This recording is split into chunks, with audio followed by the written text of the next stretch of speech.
Feniz Arslanov muzikası, Nail Nabiul'ün sözleri Sağınam Avulumna.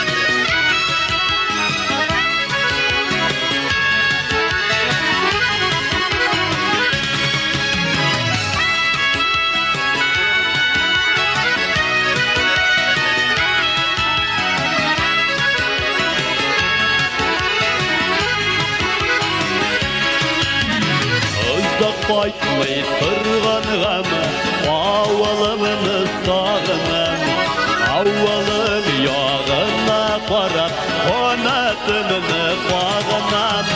Sağınam şişmelerimine vurmalı su buyularım, üzüm yıraqda bulsam da sine qayta uyularım.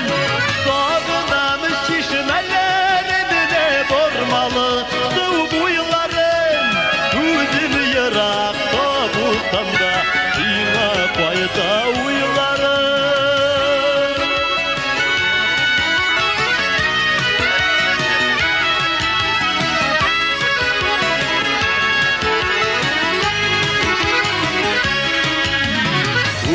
yıllar ötteydi avuldan gitkenime, Ukkenmiyim yaşlık yıllarım Şallı'da ötkenine.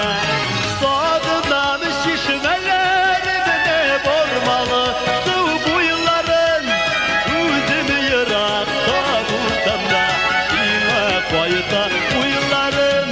Sağından şişmelerimine vurmalı bulsam da yine qayta uyularım.